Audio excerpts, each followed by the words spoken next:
이미 여러분들도 보고 들어서 다 잘 아시는 통계입니다만은 한국이 자살률이 세계에서 최고라고 합니다. 하여튼 뭐든지 최고면 좋습니까? 뭐 동양의 최대, 요즘은 동양이란 말 안 써요. 이미 동양에서는 최대니까 뭐 세계 최대다. 참 부끄러운 통계 아닙니까? 자살률이 세계에서 최고라고 합니다. 하루 평균 43명씩 스스로 목숨을 끊습니다. 자살에도 한국은 보험이 나온다네요. 그래서 요즘 자살하려는 사람들이 보험을 들어놓고 그렇게 또 자살하는 경우들이 상당히 많답니다. 지금은 암으로 죽는 사람보다도 스스로 목숨을 끊는, 자살로 목숨을 끊는 사람이 이제 수치가 지난 7년간 훨씬 더 올라갔다고 합니다. 그래서 한 120% 자살률이 급증했다고 합니다. 그리고 그 중에서 가장 자살하는 사람들 가운데 많은 비율이 청소년들이 많이 죽습니다. 왜냐하면 공부에 대한 그런 프레셔도 많이 받고 장래가 너무 투명하지 않기 때문에 너무 시달리다가 그냥 목숨을 끊어버립니다. 너무 걱정이 아니 될 수가 없습니다. 기성세대들이 또 부모들이 자녀들에게 정말 영적이고 또 아름다운 가치를 심어줬으면 얼마나 좋겠습니까? 그런데 돈이나 세상의 성공 실화만을 강조하니까 아이들이 현실을 자꾸 보게 될 때 너무 힘든 거예요. 부모는 기대가 크고 나쁜 말로 부모는 정말로 쪼아대고 자녀들은 견딜 수가 없는 거예요. 그래서 그들에게 꿈도 없고 사명도 없고, 그러니까 길이 보이지 않으니까, 여러분 길이 보이지 않으면 이렇게 되는 것입니다. 잘 생각하시고요, 잘 들으시기 바랍니다. 내가 곧 길이요 진리요 생명이니. 여러분, 너무나도 중대한 그런 통계를 우리가 이렇게 제가 소개하는 이유는, 오늘 이 말씀이 우리가 어떻게 살아야 될 것인가, 하나님이 이 세상에 우리를 그냥 보내셨는가, 실존주의 철학자들이 말하는 것처럼 정말 우리에게는 출구가 없는가, 우리는 정말 이 세상에 그냥 던져진 존재들인가. 여러분, 그렇게 생각하면 여러분 인생이 뻔합니다. 그런데 절대로 우리는 이 세상에 무의미하게 던져진 존재가 아니고 우리 부모님들의 실수로 그냥 무의미하게 태어난 존재들이 아닙니다. 그렇게 보였을지라도 우리 한 사람 한 사람은 정말 하나님 앞에 존귀한 생명들이고 또 이 땅에서 우리가 이루어야 될 꿈과 이상과 사명들이 있다는 사실입니다. 우리가 사명을 발견하고 살아가는 사람, 발견하는 만큼, 선명하게 보는 것만큼 삶의 질이 달라지는 것입니다. 우리가 왜 이렇게 자녀들을 키우느냐? 이 사람들은요, 사명이 없습니다. 왜 이 땅에 살아가는지를 모릅니다. 물론 세상이 만만치 않지만 마치 정탐꾼들이 10명이 보고한 것처럼 그들에게는 보호자가 없는 것입니다. 보호자가 있다면 자녀들을 이렇게 키우지 않습니다. 그 보호자 앞에 내 삶도 맡기지만 우리의 자녀의 삶도 그 보호자 앞에 맡기는 것입니다. 이 사명이라고 성경에 말할 때 항상 생명과 견주어서 얘기합니다. 사도 바울은 생명보다 귀한 것이라고 그랬습니다. 그 사명을 이루기 전까지는 내 생명을 조금 더 귀한 것으로 여기지 않겠다. 그러니까 사명이 더 귀하다, 이런 뜻입니다. 우리가 그것을 깨닫고 선명하게 이해하는 그런 부분에 있어서는 서로가 다 다르겠지만은 깨닫는 것만큼 우리는 삶이 열정이 생기고 더 많이 소유하는 것만큼, 선명하게 보는 것만큼 내 삶이 질이 달라지는 것입니다.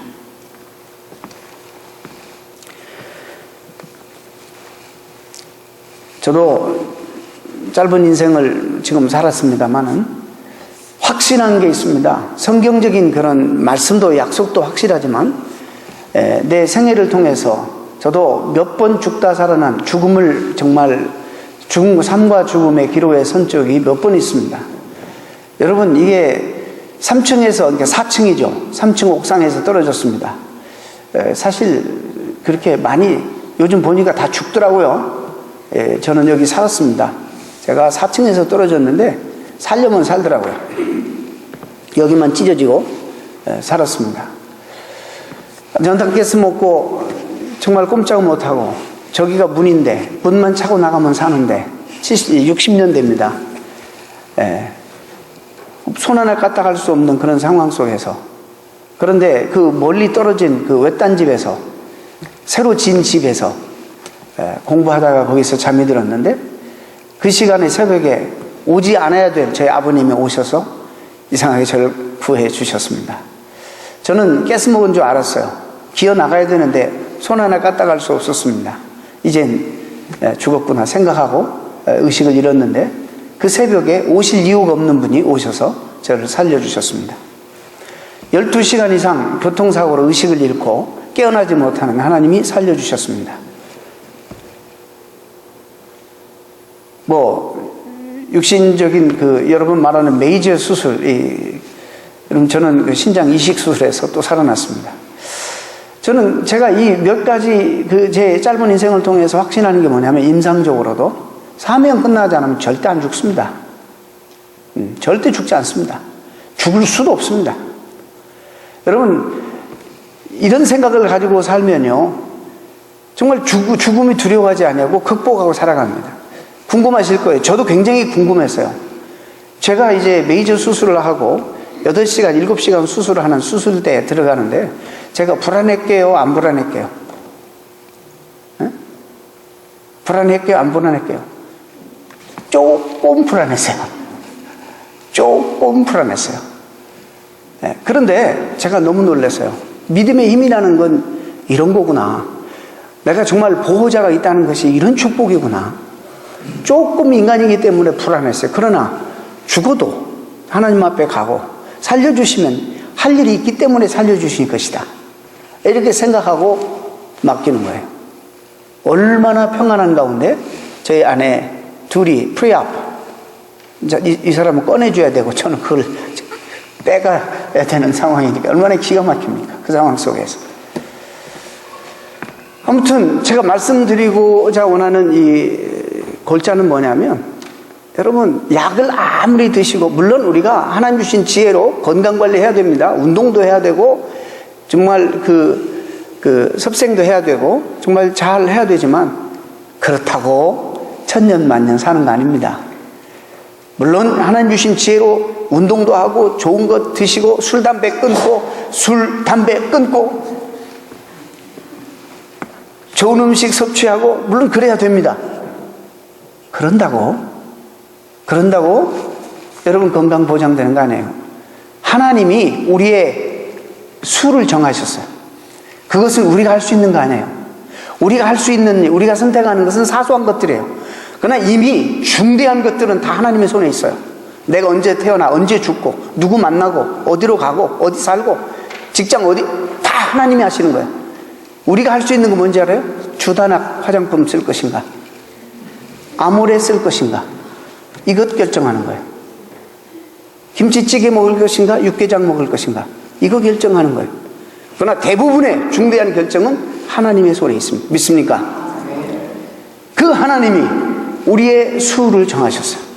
저는 여러분 놀랍게도 흰머리가 없습니다.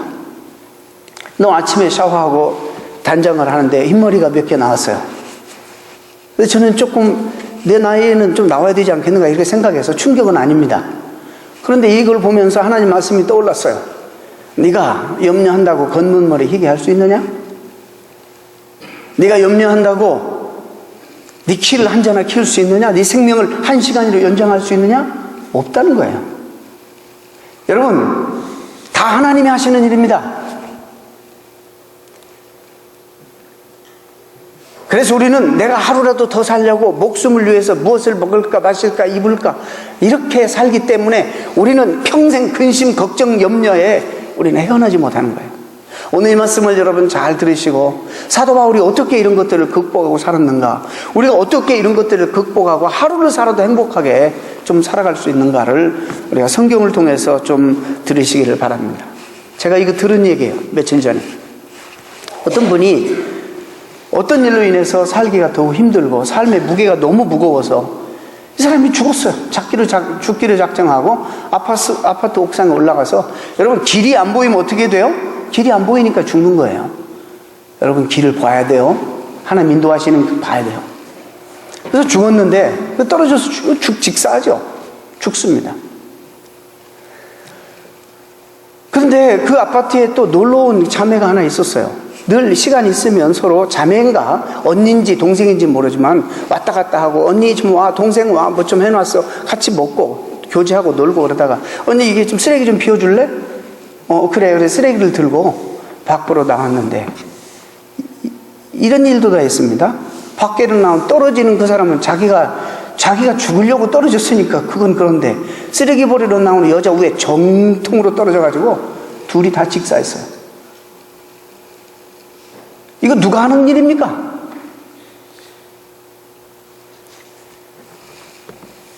죽을 의도도 없고 평생 살고 싶고 영원히 살고 싶은 사람들이 우리 주변에서 수없이 낙엽 떨어집니다. 여러분, serious, 진지한 인생의 삶과 죽음에 대해서 이런 피하지 마시고 우리의 인생을 정말 건강하게 살려면 이런 중대한 질문들을 가끔 하셔야 돼요. 왜 그런 질문들을 안 하십니까? 이런 질문들을 안 하고, 그러니까 우리가 함부로 살아가는 거예요. 여러분, 사명이 다 끝나면 가시는 거예요. 모세가 120살이 되었어요. 아직도 기력이 쇠하지 아니하였어요. 얼마든지 열정이 있었어요. 하나님이 모세가 다 이렇게 수고했으니까 가나안 땅 들어가고 싶어 하지 않겠어요?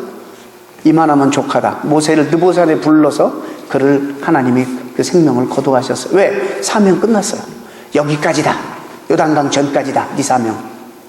그리고 그 모든 것을 아직 백성들에게, 모세 같은 리더십이 필요한데 연약한 여호수아에게 모든 것을 영도하고 모세는 하나님 앞에 갑니다. 이것이 인생입니다. 자, 그러니까 약도 중요해요. 잡수시는 것도 정말 중요해요. 엑서사이즈 중요해요. 다 중요해요. 그러나 가장 중요한 건 뭐냐면, 그럼에도 불구하고 하나님이 우리의 생명을 붙잡고 계신다. 하나님이 우리의 퓨처를, 우리의 장래를 붙잡고 계신다는 사실을 아는 것이 믿음이에요. 이걸 모르기 때문에 우리가 힘들어하는 거예요. 여러분, 13장에 보면 안디옥 교회가 정말 아직도 개척되어서 얼마 되지 않은 교회가 정말 성숙해서 그들이 말하는 소위 담임 목사님과 그들이 말하는 부목사님 두 분을, 그들을 통해서 은혜도 받고 말씀을 교육을 받고 양육을 받아야 되는데, 그들을 하나님이 주신 그 사명이, 교회의 사명이, 선교 사명이 너무나 크기 때문에, 그 사명이 너무나 귀하기 때문에 자기들의 가장 소중한 정말 그 두 목사님을, 바울과 바나바를 선교지로 보냅니다. 보내면서 그 어떤 말씀이 있냐면, 하나님께 그들을 의탁했다. 금식기도 하면서 하나님 앞에 그들을 의탁했습니다. 왜? 우리의 보호자이시니까, 전능하신 하나님이시니까 그분을 하나님께 의탁했다라는 표현이 성경에 나옵니다. 오늘도 우리를 보낼 때 우리를 하나님께 의탁한 그 교회로 다시 되돌아갑니다. 그런데 사도 바울 자신들도, 그리고 바나바 자신도 그들의 인생을 그들의 보호자 되신 하나님 앞에 온전히 의탁했어요.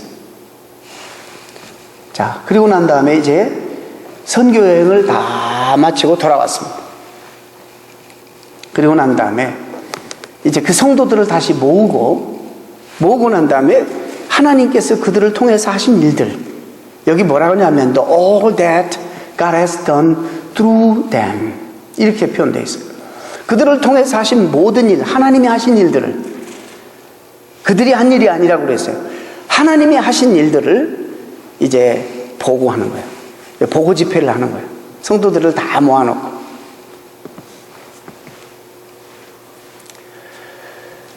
근데 여기에 보고하다라는 이 단어가 그냥 뭐 의무적으로 그냥 간단하게 그냥 치우고 마는 그런 의미가 아니라 진지하게 열정을 가지고 긴 시간에 자세하게 상세하게 하나님의 은혜를 나눴다라는 표현입니다. 은혜를 나누는데 오늘 우리가 드려야 될 말씀, 누가 보아도 다시는 이런 여행을 해서는 안 돼요. 인간적인 관점으로 보게 될 때 다시는 이런 여행을 해서는 안 돼요. 사도 바울과 바나바는 살아온 게 기적이에요. 살아온 게 기적이에요.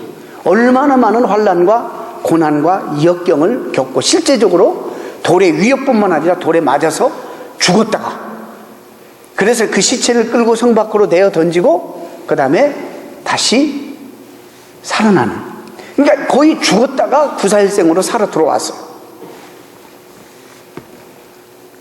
인간적인 면에 볼 때, 사람의 안목으로 볼 때 그런 여행은 다시 가서는 안 되는 거예요. 그런데 사도 바울은 지금 보고하면서 그 모든 그 역경과 환난과 그 어려움이 다 있었지만은 하나님이 그 가운데서도 자기들을 사용해서 행한 일들을 보고하면서 기쁨과 감격과 감사로 하나님 앞에 영광을 돌리며 찬송하며 보고하는 이런 내용이 나오는 거예요. 오늘 본문을 가만히 살펴보면 그런 내용이에요.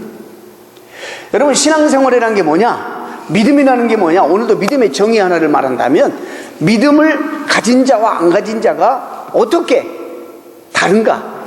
똑같은 걸 보고도 정탐꾼들이 보고가 달라지듯이 우리들도 똑같은 삶 속에서 우리가 믿음이 있으면 하나님의 안목으로 볼 줄 알아야 돼요. 그러나 믿음이 없는 것은 사람의 안목으로만 이 모든 상황을 보기 때문에 실망하고 좌절하고 걱정하고 염려하고 두려워하는 거예요. 믿음이 있는 거하고 없는 거의 차이를 여러분 쉽게 어떻게 해석할 수 있느냐? 여러분, 믿음이 어떻게 성장되느냐? 자꾸 모든 내 주변에 있는 상황과 삶을 사람의 관점으로만 보지 말고 하나님의 관점으로 자꾸 들여다보려고 하는, 믿음의 시각으로 들여다보려고 하는 훈련을 쌓아야 되는 거예요. 사도 바울이 그러는 거예요. 이런 상황 속에 사도 바울이 어떻게 하나님 앞에 감사할 수 있어요? 이런 상황 속에 죽다 살아나왔는데 사도 바울이 어떻게 다시는 이런 여행은 하지 말아야 돼요. 그럼 뒤에 또 하잖아요. 2번씩이나. 그리고 결국에 죽잖아요. 왜 그랬을까? 왜 이런 상황 속에서 감사할 수 있었느냐? 사도 바울은 늘 하나님의 관점에서 이 모든 것들을 바라봤어요. 하나님이 가는 곳마다 만세전부터 책정하신 하나님의 선택된 백성들을 부르시는데, 자기같이 말이 어눌한 사람의 설교를 통해서 사람들이 무수히 모여들고 그 짧은 설교의 그 짧은 만남 속에 사람들이 주님 앞에 나오게 되고 믿음을 가지게 되고 삶이 변하게 되고 그들이 정직하게 살게 되고 정말 행복하게 살게 되는 그런 성도들의 변화된 삶들의 모습들을 보게 되니까 사도 바울이 얼마나 격려가 됐겠어요. 그가 누굽니까? 폭도 아닙니까? 한때는 예수 그리스도를 믿는 사람들을 색출에 잡아가둬서 죽음에 내어놓는 일에 앞장섰던 사람이에요. 성경에 보면 교회를 잔멸하려고 했어요. 잔멸하려고. 그런데 그가 저 동네 다마스커스에 있는 그 동네에도 예수 믿는 사람이 생겼다, 그 그룹들이 생겨서 예배드린다, 이런 말을 듣고 가서 색출해서 잡아 죽이려고 군대를, 공권력을 동원하고 지금 지지를 받고 병력을 데리고 가다가 주님 만났잖아요.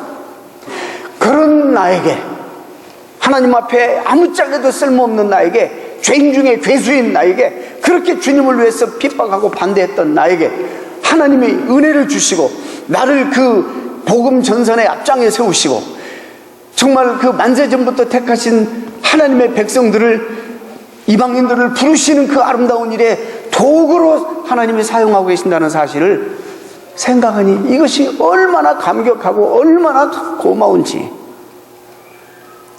비록 그가 그런 과정 속에서 고난도 당하고 미움도 당하고 쫓겨나기도 하고 돌에 맞기도 했지만 하나님이 자기를 인정하시고 자기를 사용하시고 자기를 통해서 위대한 역사를 행하시고 그 일에 자기가 쓰임받고 있다는 사실이 너무너무 크고 감사하니까 그런 고생쯤이야 아무것도 아니라는 거예요.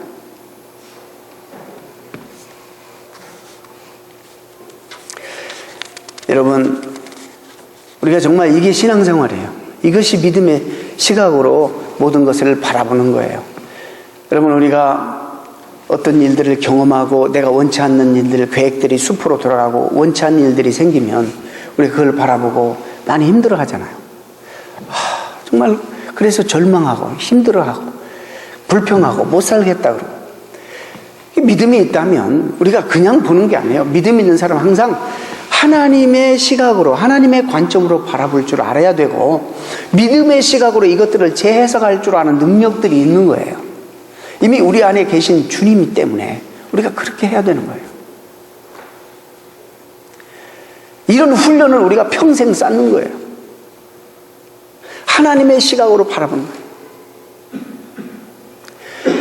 나는 지금 불평하고 있어요. 사업에 실패해서 불평하고 있고 너무 힘들어하고 있는데 믿음의 시각으로 하나님의 안목으로 바라보니까 내가 그것 때문에 하나님 멀리하고 그것 때문에 사람 관계 정말로 소홀히 하고 이것 때문에 다른 사람들이 긴장을 자꾸 만들게, 하나님이 그것을 가져가심으로, 그것을 하나님께서 거두심으로 보니까 하나님을 의지하게 만들고, 무엇이 더 소중한가, 무엇이 더 인생에 가치 있는가를 알게 만드시는 하나님의 섭리가 그 속에 있다는 것을 알게 되는 거예요. 그렇게 될 때 이것이 불평하고 절망적이고 이것이 정말 세상 살맛 안 나게 만드는 이것이지만, 하나님의 시각으로 관점으로 다시 바라보니까 오히려 이것 때문에 내가 살게 되었구나.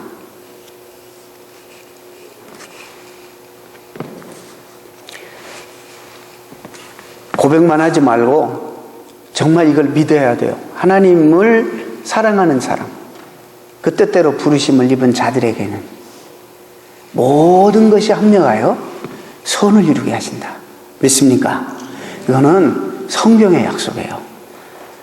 천지가 무너져도 꼭 이루어져야 되는 성경의 하나님의 약속이에요. 이거 우리가 고백만 하지 말고 정말 우리가 믿고 우리의 삶을, 여기에 생애를 던져야 돼요.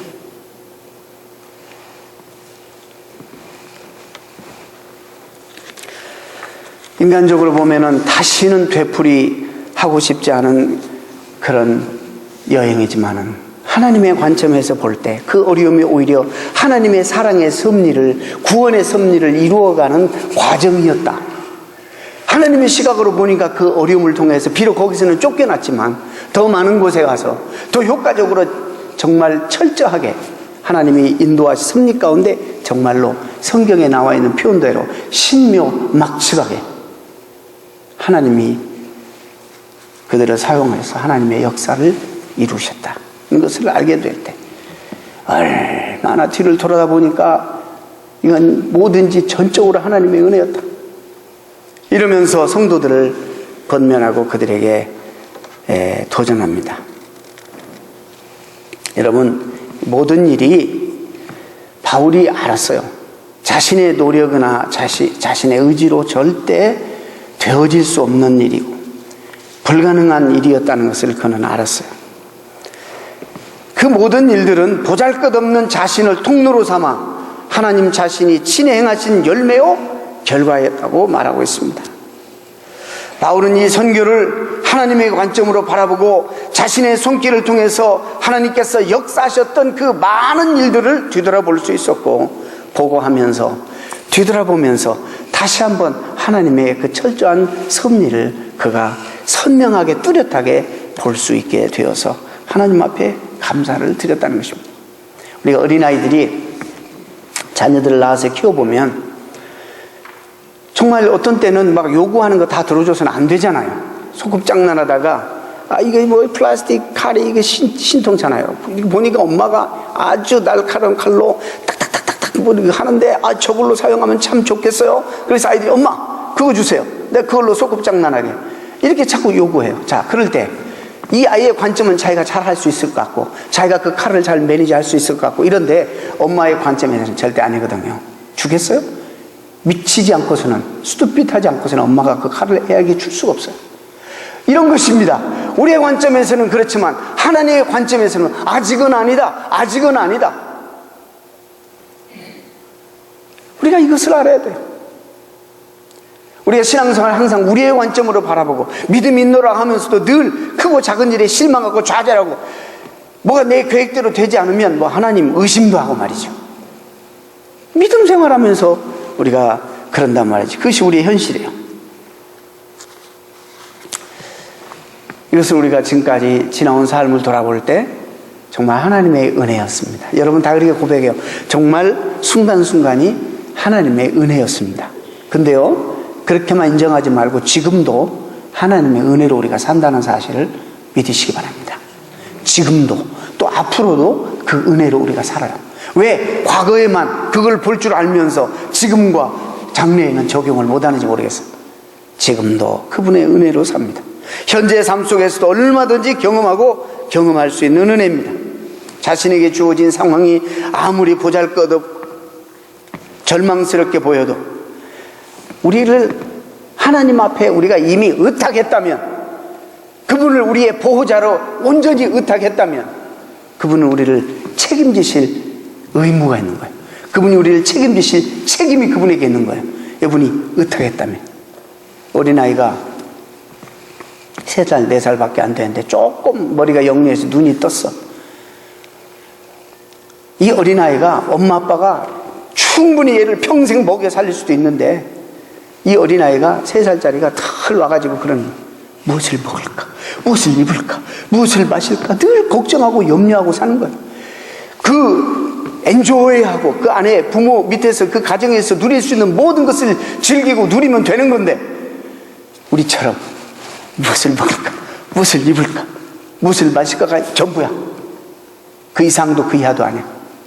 그래서 마치 고백은 잘하고 마치 멋있게 고백은 하는데 삶의 모습은 그거 이상 아니야. 이게 큰 모순이에요. 별로 도전을 안 받으니까 원색적으로 표현하면 먹고 자고 놀고 먹고 자고 놀고, 딱 다른 짐승들과 큰 차이가 없는, 인간이라고 말할 수 없는 그런 인생들의 삶을 만약에 산다면 얼마나 우리의 인생이, 쓸데없는 것들에 이 소중하고 존귀한 인생이 낭비되고 허비되겠는가. 이런 생각을 한번 해볼 때 얼마나 가슴이 아픈지 몰라요. 하나님은 신묘막측하게 우리 어려움을 통해서도, 우리가 실수해도, 우리의 실패와 좌절을 통해서도 하나님은 결국에 모든 것이 합력하여 하나님의 섭리가 이루고 하나님의 뜻이 이루어지도록 하나님께서는 섭리하신다는 사실을 우리가 믿는다면 지금 당장 좀 힘들고 어려워도 참아낼 수 있는 거예요. 돌에 맞아서 죽을 징에 가도 그 생명 하나님께 이미 의탁했으니 데려가셔도 하나님 품에 가는 것이고, 살려주시면 또 해야 되는 일이 또 있는 거구나, 이렇게 생각하고 다시 또 사는 거예요. 죽음을 극복하고 사는 거예요. 얼마나 열정이 있고 힘이 있는 인생이 되겠습니까? 그래서 그런 사람은 하박국 선지자의 고백을 이해할 수 있습니다.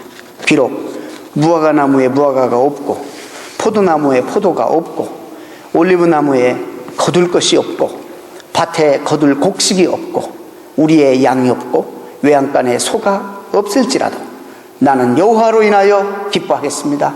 나를 구원하시는 하나님을 인하여 나는 즐거워하고 찬양하고 주님을 높이겠습니다. 이 고백이 자기의 고백이 되는 것입니다. 여러분, 내 계획이 온통 숲으로 돌아갔는데, 그리고 내 곳간에 있는 것이라고는 아무것도 없고 내 주머니가 텅텅 비어있는데도 불구하고 나는 이 모든 것의 모든 것이 되시는 하나님을 소유했기 때문에 나는 그런 상황 속에서도 즐거워하고 기뻐할 수 있습니다. 누가 이렇게 또 고백했어요? 다윗이 고백했어요. 여호와가 천지만물을 다 지으시고 지금도 운행하시고 다스리시는 전능하신 하나님이 내 목자만 되신다면 나는 부족함이 없다. 그분이 내 보호자가 돼서 내 필요를 다 채울 것이니까. 또 말씀드립니다. 그분이 우리에게 허락하시는 이런 것들 때문에 그분을 놓치는 일이 없기를 바랍니다. 우리는 그분을 소유해야 돼요. 그분이 주시는 것들도 이분을 소유하면 그냥 오는 거예요. 그래서 우리 신앙생활 하면서 그분에게 가까이 가고 그분을 소유하는 여러분들이 되시기를 주의 이름으로 축원합니다. 네, 의탁하다, 또 맡기다, 그분에게 집중하다, 이런 표현들이, 또 이런 표현이 있어요. 그분에게 깨어있다라는 표현도 같은 표현일 것입니다. 여러분, 우리가 하나님 앞에 쓰임받기 위해서 제일 먼저 우리가 중요하게 생각해야 될 그런 원리가 뭐냐면, 하나님이 나와 함께 계신다는 것을 인정하는 거예요. 하나님이 나와 함께 계신다는 것을 인정해야 되는 건 고백이 아니라 실제적으로. 그래서 하나님이 나와 함께 동행하고 계신다는 것을 인정하면 그 다음부터 이제 그분에게 내 삶을 의탁하고 이제 그분이 인도하시는 대로 삶을 내어드려서 도구로 쓰임받게 되는 것입니다. 우리는 고백을 해요. 그래서 이 고백과 우리의 삶과 너무나 괴리가 있는, 사도 바울과 바나바가 하나님 앞에 쓰임받을 수 있었던 것은 그들과 함께 하시는 하나님을 그들이 알았어요. 믿었어요. 그리고 그분에게 그들의 삶을 의탁했어요. 어떤 일이 있어도 이미 의탁했으니까 그분이 알아서 해주시겠지라는 강한 믿음이 그들 가운데 있었어요. 어떤 어려움이 와도 그래서 그것을 극복할 수 있었어요. 본문 보게 되면 이 본문을 등장하는 이 주인공 사도 바울은 성경의 전체 신약 성경의 4분의 1을 기록한 사람이에요. 복음서를 제외하면 바울 한 사람에 의해서 신약 성경 절반이 기록되었습니다. 뿐만 아닙니다. 로마 제국의 역사를 새롭게 하고 나아가 인류 역사를 새롭게 하는 기틀을 만드는 데 쓰임을 받았습니다. 어떻게 그가 그렇게 쓰임을 받았는가? 우리도 쓰임 받기를 원하는 하나님의 백성들이기 때문에 어떻게 그가 쓰임 받게 되었는지를 우리가 살피는 것은 참으로 중요합니다. 아까 말씀드린 것처럼 가장 먼저 우리가 알아야 할 중요한 원리는 하나님이 우리와 함께 하십니다. 이 사실을 아는 거예요. 임마누엘 하나님, 내가 너희와 세상 끝날까지 함께 할 것이라고 하나님이 약속하셨어요. 여러분, 하나님이 약속하신 것은 믿으셔야 돼요. 하나님이 말씀하신 것은 믿어야 돼요. 이거 안 믿으면 우리 믿음이 헛것이에요.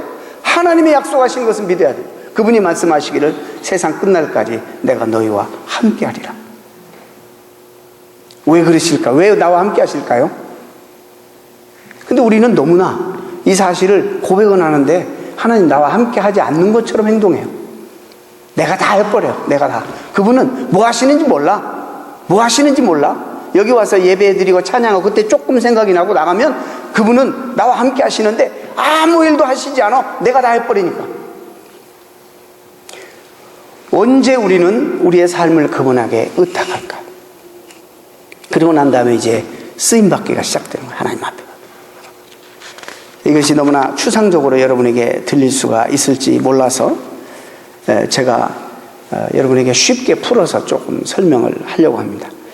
성령을 받은 모든 그리스도인들과 하나님은 함께 하실 것을 약속해 주셨습니다. 임마누엘로. 자, 여러분이 지금 주변에 한번 생각해 보세요. 배우자든지 자녀들이든지 부모들이든지 여러분 집안에서 나와 함께 삶으로, 나와 함께 지내므로, 나를 알므로 그 사람들이 행복해지고 있습니까? 그 사람이 고통 가운데, 불행 가운데 있습니까? 한번 잘 생각해 보시길 바랍니다. 여러분, 밖에 나가서 열심히 돈 벌어오고 그런 거, 저기 아프리카 그 맹수 그 세계도 다 그렇게 하더라고요.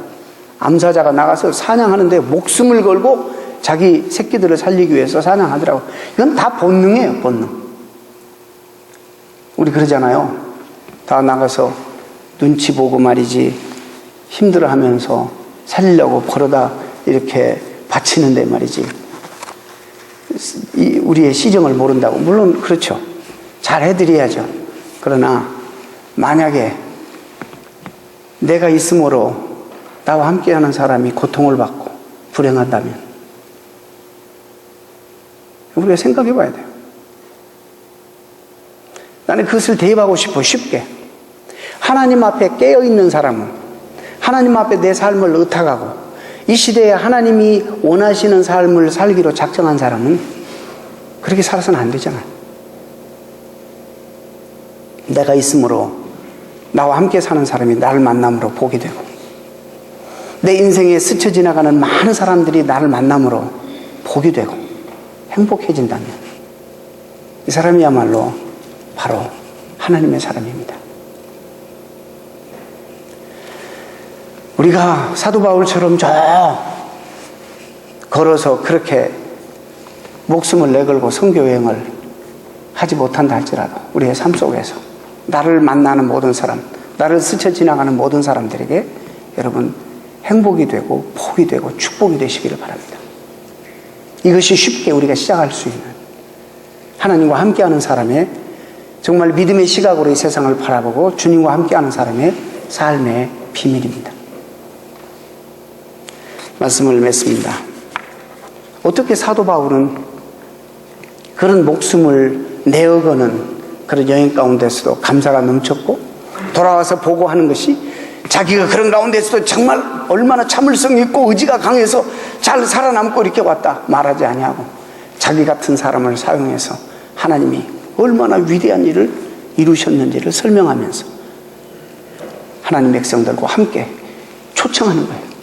우리가 이제 앞으로 잘 믿지만 믿음 생활을 잘 시작했는데 매사를 하나님의 시각으로 하나님의 관점에서 바라보자. 이럴 때 우리가 극복하지 못할 것도 없고 도전이라는 것은 우리가 극복하기 위해서 있는 것이고 어려움도 우리가 풀려고 있는 것이 문제는 그렇기 때문에 하나님과 함께하는 사람들은 얼마든지 이런 것들을 두려워하지 아니하고 극복할 수 있다. 그래서 늘 우리는 하나님 안에서 깨어 있어야 된다. 그분이 우리와 함께 동행하시는 것을 인정하고 늘 깨어서 그분에게 쓰임받도록 노력해야 된다. 라는 그런 보고 겸 설교를 오늘 이 말씀 가운데 하고 계십니다. 사랑하는 성도 여러분, 오늘도 들을 게 있는 여러분들이 되시기를 바라고 여러분 심령 속에 오늘도 이 메시지가 잘 이해가 되고 새겨져서 정말 매사에 살면서 크고 작은 모든 일에 하나님의 관점으로 다시 한번 재조명하고 바라보는 성숙한 그리스도인들이 되어서 여러분 불평하고 근심과 걱정과 염려와 두려움으로 여러분 인생을 낭비하지 마시고 즐기고 감사하고 찬양하고 범사에 주님을 감사하며 살아가는 여러분 되시기를 축원합니다.